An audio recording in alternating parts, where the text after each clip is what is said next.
In a surprising twist, the 81-year-old president of the United States has thrown his weight behind Vice President Kamala Harris as the Democratic Party's nominee for the upcoming elections.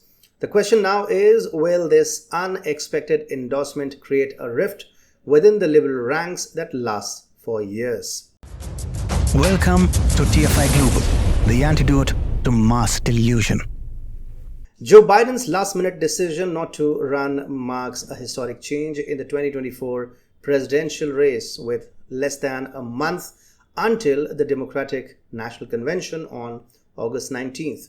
Announcing his decision not to seek re-election, Biden stated he would stay in the Oval Office until a new leader is sworn in. He quickly followed up with a tweet expressing his full support for Harris to be the Democratic nominee.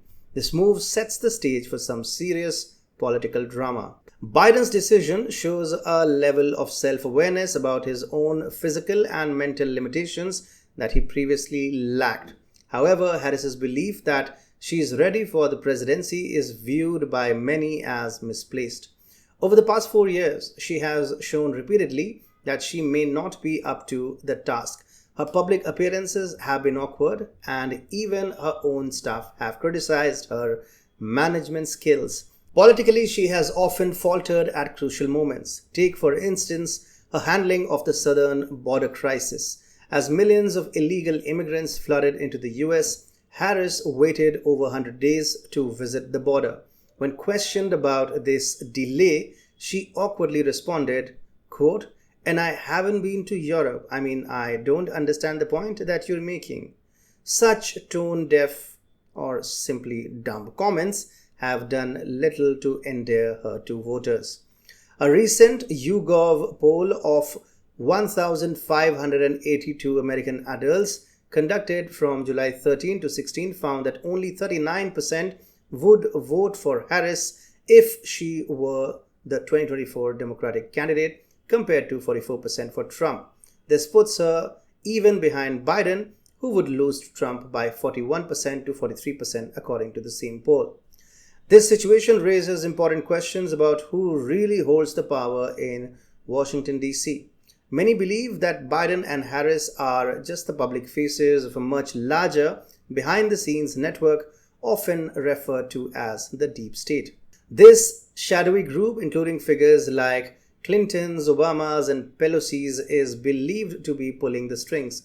It might sound like a conspiracy theory, but it's not hard to imagine these powerful Democratic dynasties wielding significant influence over US policy. Donald Trump, never shy about sharing his opinions, has suggested as much. Quote, "You have been ripped off by everybody and betrayed by globalists, Washington, Wall Street people." End of quote.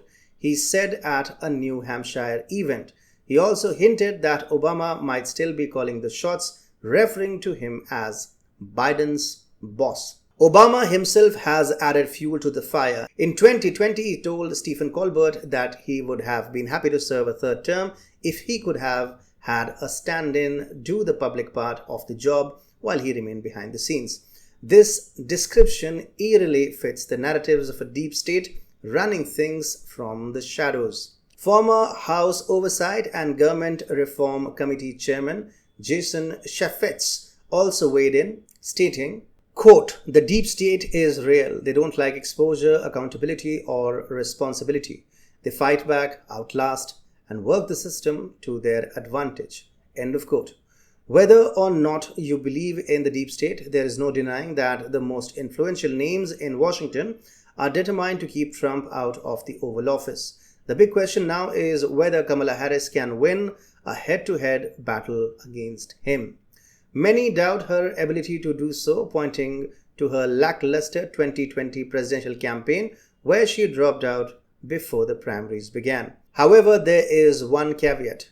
If Democrats have figured out a way to leverage mail-in ballots and the support of migrant voters, Harris might stand a chance. If this strategy works, we could see the first female president in US history, possibly with a new vice president like Michigan Governor Gretchen Whitmer or California Governor Gavin Newsom. This combination would ensure another 4 years of the so-called deep state controlling Washington from behind the scenes, with a pliant leader at the helm. Stranger things have happened.